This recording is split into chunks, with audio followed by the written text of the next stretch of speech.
Hello friends, welcome to Devbhoomi craze education. Friends, आज हम यहाँ पे अध्ययन करेंगे इतिहास से संबंधित एमसीक्यू प्रश्नोत्तरी का। और ये जो एमसीक्यू है फ्रेंड्स, ये है हिस्ट्री के प्राचीन इतिहास से। इससे पहले मैंने जो है ऐतिहासिक स्रोत एवं प्रागैतिहासिक काल, सिंधु घाटी, हड़प्पा सभ्यता, वैदिक एवं महाजनपद काल और संगम काल, इनका मैंने एक वीडियो अपलोड करा है। दूसरा, मैंने 6वीं शताब्दी ईसा पूर्व का धार्मिक आंदोलन और उसके बाद गुप्त एवं गुप्तोत्तर काल का यहाँ पे एक वीडियो अपलोड किया हुआ है। आज हम यहाँ पे देखेंगे 15वीं-16वीं सदी के धार्मिक आंदोलन और भक्ति एवं सूफी।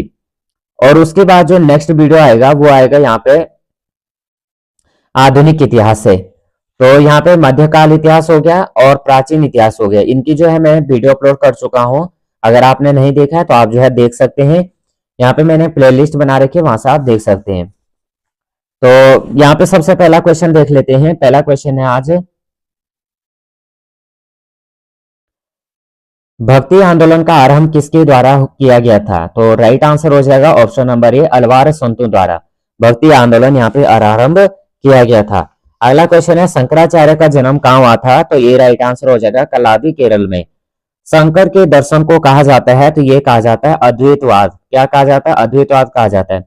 प्रच्छन्न बोध किसे कहा जाता है? प्रच्छन्न बोध कहा जाता है शंकर को। नेक्स्ट क्वेश्चन कर लेते हैं, रामानुजन ने निम्नलिखित में से किस मत का प्रतिपादन किया था? तो ये राइट आंसर हो जाएगा विशिष्टाद्वैत दर्शन का। माधवाचार्य द्वारा दिया गया कौन सा मत सर्वाधिक लोकप्रिय है? तो ये राइट आंसर हो जाएगा द्वैतवाद। क्या हो जाएगा? द्वैतवाद हो जाएगा। शुद्ध अद्वैतवाद का प्रतिपादन किया था। सात का यहाँ पे बी राइट आंसर हो जाएगा वल्लभाचार्य। क्या हो जाएगा? वल्लभाचार्य हो जाएगा। वल्लभाचार्य को कौन सी उपाधि मिली थी? तो यह हो जाएगा जगत गुरु महाप्रभु श्रीमदाचार्य। क्या हो जाएगा? जगत गुरु महाप्रभु श्रीमदाचार्य। सनक संप्रदाय की स्थापना निम्नलिखित में से किसने की है? तो यहाँ पे हमारा जो राइट आंसर बनेगा निम्बकाचार्य। क्या हो जाएगा? निम्बकाचार्य हो जाएगा। मध्यकालीन भारत के प्रसिद्ध संत रामानंद का जन्म कहाँ हुआ था? यह हुआ था फ्रेंड्स प्रयाग में। कोई व्यक्ति किसी वस्तु से उसका धर्म, संप्रदाय या जाति न पूछे, यह कथन है। कोई व्यक्ति किसी व्यक्ति से उसका धर्म, संप्रदाय या जाति न पूछे, यह कथन किसका है? तो यह है रामानंद का। किसका है? रामानंद का। कबीर के शिष्य थे। कबीर के शिष्य थे, ये थे रामानंद। यह कथन किसका है? ईश्वर मनुष्य के गुणों को देखता है, उसकी जाति को नहीं। दूसरे संसार में कोई जाति नहीं है। तो ए राइट आंसर हो जाएगा कबीर। निम्नलिखित में से कौन सा स्थान गुरु नानक का जन्म स्थान था? तो सी राइट आंसर हो जाएगा ननकाना। रामचरितमानस ग्रंथ अवधी भाषा के रचयिता थे। तो ए राइट आंसर हो जाएगा तुलसीदास। विनय पत्रिका के रचयिता हैं। तो ए राइट आंसर हो जाएगा तुलसीदास। अलवार कौन थे? तो अलवार थे फ्रेंड्स वे जो विष्णु भक्ति में डूबे रहते थे, उन्हें क्या कहा जाता था? अलवार कहा जाता था। संत भाषा क्या है? संत भाषा क्या है? तो उलटबांसी रहस्यवादियों की भाषा। उलटबांसी रहस्यवादियों की भाषा। निम्न में से कौन 15वीं सदी के दौरान असम में वैष्णव संप्रदाय के मुख्य समर्थक में से एक था? 19 का यहाँ पे डी राइट आंसर हो जाएगा शंकर देव। 12वीं सदी के कर्नाटक में वीरशैव के अनुयायी थे। 20 का यहाँ पे ए राइट आंसर हो जाएगा बसवना। सूफी आंदोलन मूलतः कहाँ के से प्रारंभ हुआ? 21 का यहाँ पे राइट आंसर हो जाएगा डी, ये हो जाएगा फारस पर्शिया से। सूफी आदेशों को किस नाम से जाना जाता है? 22 का यहाँ पे सी राइट आंसर हो जाएगा सिलसिला। भारत में चिश्तिया सूफी मत को स्थापित किया था। बी राइट आंसर हो जाएगा ख्वाजा मुइनुद्दीन ने। ख्वाजा मुइनुद्दीन चिश्ती किसके शिष्य थे? तो डी राइट आंसर हो जाएगा, ये हो जाएगा ख्वाजा उस्मान हरूनी के। ख्वाजा मुइनुद्दीन चिश्ती किसके शिष्य थे? तो ये थे ख्वाजा उस्मान हरूनी के। शेख फरीद, शेख फरीद के सर्वाधिक शिष्य शेख फरीद का सर्वाधिक प्रख्यात शिष्य जिसने दिल्ली के 7 सुल्तानों का शासन देखा था, वह कौन था? तो 25 का यहाँ पे जो राइट आंसर बनेगा ऑप्शन नंबर ए हो जाएगा निजामुद्दीन औलिया। शेख निजामुद्दीन की दरगाह स्थित है। तो ये है दिल्ली में। निम्नलिखित में से किस चिश्ती संत को चिराग दिल्ली कहा जाता है? ये कहा जाता है नासुरुद्दीन को। शेख बहाउद्दीन जन जकारिया के संप्रदाय के थे? तो यहाँ पे ए राइट आंसर हो जाएगा सुहरावर्दी संप्रदाय। कौन भारतीय संत मुजाहिद ये अल्फसानी कहलाते थे? तो डी राइट आंसर हो जाएगा शेख अहमद सरहिंदी। निम्नलिखित में से कौन सा मुगल भाषा नक्शबंदियां नेता ख्वाजा उबेदुल्लाह एहरार का अनुयायी था? तो 30 का यहाँ पे ए राइट आंसर हो जाएगा बाबर। किस सूफी सिलसिले की गतिविधियों का प्रमुख केंद्र बिहार था? तो 31 का सी राइट आंसर हो जाएगा फिरदौसी। सूफी कीर्ति कश्फ अल महजूब का लेखक कौन था? 32 का यहाँ पे ए राइट आंसर हो जाएगा अबुल हसन अल हुजाबिरी। सूफी संत के मकबरे को जाना जाता है? तो यहाँ पे ए राइट आंसर हो जाएगा दरगाह। अब यहाँ पे हम नेक्स्ट क्वेश्चन हमारे यहाँ पे टोटल क्वेश्चन रहेंगे। इससे पहले हमने 33 क्वेश्चन देखे, अब हमारे जो क्वेश्चन रहेंगे 36 रहेंगे। तो यहाँ पे जो हमारे क्वेश्चन है यानी 70 के समथिंग हमारे क्वेश्चन हो रहे हैं। आज ये क्वेश्चन रहेंगे मुगल काल एवं उत्तर मुगल काल से। तो ये भी आपको 36 क्वेश्चन देखने को मिलेंगे। अगर आपने अभी तक जो है चैनल को लाइक शेयर और सब्सक्राइब नहीं किया तो आप चैनल को लाइक शेयर और सब्सक्राइब कर देना।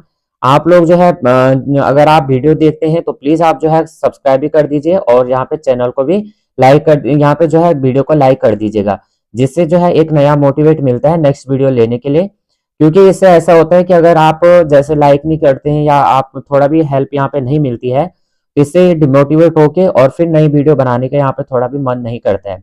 इससे नहीं तो फिर मैंने यहाँ पे जैसे उत्तराखंड यहाँ पे प्रवक्ता की भर्ती हो गया और यहाँ पे अन्य जैसे मैं एक दूसरी सीरीज में यहाँ पे लेके आया था, तो इतना अच्छा रिस्पॉन्स ना मिलने के कारण फिर यहाँ पे जो है मैंने फिर यहाँ पे क्या होता है वीडियो यहाँ पे डिले हो जाती है। फिर बनाने का पर्पज भी थोड़ा ये रहता है कि क्या फायदा वीडियो बना के जब कोई यहाँ पे ना तो सपोर्ट है ना तो फिर कोई यहाँ पे, तो इसलिए वीडियो बनाने का फिर यहाँ पे थोड़ा डिमोटिवेट हो जाता है। तो यहाँ पे हम क्वेश्चन कर लेते हैं। भारत में मुगल साम्राज्य का संस्थापक था? तो राइट आंसर हमारा बनेगा ये हो जाएगा बाबर। क्या हो जाएगा? मुगल साम्राज्य का संस्थापक था बाबर। 1527 ईस्वी में खानवा के युद्ध में राणा सांगा को किसने हराया था? तो यहाँ पे जो दौर का राइट आंसर हो जाएगा ए हो जाएगा बाबर हो जाएगा। कनौज का युद्ध वर्ष डैश डैश में लड़ा गया था? तो 3 का यहाँ पे सी राइट आंसर हो जाएगा 1540 ईस्वी। निम्नलिखित में से किसने पूर्वी बंगाल से लेकर पेशावर तक सड़क के आजम कहलाई जाने वाली सड़क बनवाई? तो 4 का यहाँ पे डी राइट आंसर हो जाएगा शेरशाह। शेरशाह का मकबरा कहाँ है? 5 का यहाँ पे ए राइट आंसर हो जाएगा सासाराम। निम्न में से किन दो शासकों के मध्य 17 मई 1540 में कन्नौज के पास युद्ध हुआ था? तो 6 का यहाँ पे बी राइट आंसर हो जाएगा शेरशाह एवं हुमायूं के बीच। जो है क्वेश्चन कह रहा है कि किन दो शासकों के मध्य 17 मई 1540 में कन्नौज के पास युद्ध हुआ था? तो शेरशाह और हुमायूं के बीच हुआ था। हल्दी घाटी का युद्ध किस वर्ष हुआ था? तो 7 का यहाँ पे बी राइट आंसर हो जाएगा 1576 ईस्वी में। अकबर के शासनकाल में दक्कन में निम्न पद्धतियों में से कौन सा भू राजस्व वसूली का प्रचलित आधार था? तो 8 का यहाँ पे सी राइट आंसर हो जाएगा जब्त। अगला क्वेश्चन है जीत का सबसे ऊंचा एवं बड़ा प्रतीक बुलंद दरवाजा के शासक ने बनवाया था? तो 9 का यहाँ पे बी राइट आंसर हो जाएगा अकबर। अकबर ने दीन इलाही किस वर्ष प्रारंभ किया था? 10 का यहाँ पे राइट आंसर डी होगा 1582 ईस्वी में। दीन इलाही धर्म को स्वीकार करने वाला एकमात्र हिंदू राजा कौन था? तो यहाँ पे 11 का राइट आंसर ये हो जाएगा बीरबल। क्या कह रहा है? दीन इलाही धर्म को स्वीकार करने वाला एकमात्र हिंदू राजा वो था Birbal. Sir Thomas Roe England के किस सर टॉमस रो इंग्लैंड के किंग्स जेम्स के आधिकारिक राजदूत के रूप में किस मुगल सम्राट के दरबार में आए थे? 12 का डी राइट आंसर हो जाएगा जहांगीर। मेहरुनिसा जिसे नूरजहां के नाम से जाना जाता था? तो 13 का यहाँ पे डी राइट आंसर हो जाएगा जहांगीर। शाहजहां ने मुगल साम्राज्य की राजधानी आगरा के स्थान पर कहां स्थानांतरित की थी? तो 14 का यहाँ पे ए राइट आंसर हो जाएगा दिल्ली। अधोलिखित में कौन एक दारा सिकोह की रचना है? तो 15 का यहाँ पे राइट आंसर डी हो जाएगा। ये हो जाएगा मजमऊल बहरीन। क्या हो जाएगा? मजमऊल बहरीन हो जाएगा। अधोलिखित में कौन एक दारा सिकोह की रचना है? तो दारा सिकोह की रचना कौन सी है इनमें से? ये है मजमऊल बहरीन। हिंदू ग्रंथ का अध्ययन करने वाला प्रथम मुसलमान था? तो 16 का यहाँ पे ए राइट आंसर हो जाएगा दारा सिकोह। औरंगजेब ने किसको साहिबात उज उजमानी की उपाधि प्रदान की थी? 17। तो सी राइट आंसर है जहां आरा। निम्न में से कौन जिंदा पीर के नाम से जाना जाता था? ये था औरंगजेब। औरंगजेब को जो है जिंदा पीर के नाम से जाना जाता था। मुगल काल में तांबे का सिक्का कहलाता था, ये कहलाता था दाम। मुगल काल में तांबे का सिक्के को क्या कहा जाता था? दाम कहा जाता था। मनसबदारी व्यवस्था के संदर्भ में कौन सा कथन सही है? तो यहाँ पे 20 का यहाँ पे राइट आंसर ये होगा, मनसबदारी व्यवस्था राज्य के कुलीन वर्ग से संबंधित थी जिसे अकबर ने प्रारंभ किया था। तो केवल एक राइट आंसर हो जाएगा। इनमें से किस मुगल सम्राट ने सचित्र पांडुलिपियों से ध्यान हटाकर चित्राधार एल्बम और व्यक्तित्व रूप चित्रों पर अधिक जोर दिया? तो 21 का यहाँ पे राइट आंसर सी होगा, ये हो जाएगा जहांगीर। दिल्ली में हुमायूं का मकबरा किसने बनवाया? 22 का राइट आंसर बी हो जाएगा, हाजी बेगम। दिल्ली में हुमायूं का मकबरा किसने बनवाया? तो राइट आंसर हमारा हो जाएगा हाजी बेगम। 23 देखेंगे, तुजुक-ए बाबरी किस भाषा में लिखी गई थी? तुजुक-ए बाबरी किस भाषा में लिखी गई थी? तुर्की भाषा में। आईने अकबरी के लेखक कौन थे? आईने अकबरी के लेखक थे, ये थे अब्दुल फजल। कौन थे? अबुल फजल थे। ध्यान देना, आईने अकबरी काफी बार एक क्वेश्चन में बनता है। किस मुगल सम्राट ने तंबाकू के प्रयोग पर निषेध प्रतिबंध लगाया था? ये थे जहांगीर। गुलाब से इत्र निकालने की तकनीकी का आविष्कार किसने किया था? तो 26 का यहाँ पे बी राइट आंसर हो जाएगा, नूरजहां। अब्दुल रहीम खान खाना अब्दुल रहीम खान खाना का मकबरा कहाँ स्थित है? तो ए राइट आंसर हो जाएगा, दिल्ली में। शाह आलम प्रथम का या मुजलम को किस उपमान से जाना जाता है? क्या कह रहा है? शाह आलम प्रथम या मुजलम को किस उपमान से जाना जाता है? तो 28 का बी राइट आंसर हो जाएगा, शेर शाह, सॉरी साहे बेखबर। क्या है? साहे बेखबर। नेक्स्ट क्वेश्चन, विलासिता पूर्ण जीवन जीने के कारण मोहम्मद शाह को किस नाम से जाना जाता है? तो 29 का ए राइट आंसर हो जाएगा, रंगीला। क्या हो जाएगा? रंगीला हो जाएगा। फरवरी 1734 में मुगल सम्राट और नादिर शाह के मध्य युद्ध कहां लड़ा गया था? करनाल में। निम्नलिखित में से किस मुगल बादशाह ने आलमगीर द्वितीय की उपाधि धारण की?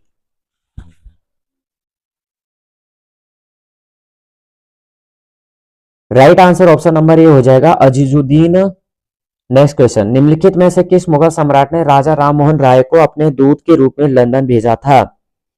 तो अकबर शाह द्वितीय को जो है मुगल सम्राट ने राजा राममोहन राय को अपने दूत के रूप में लंदन भेजा था।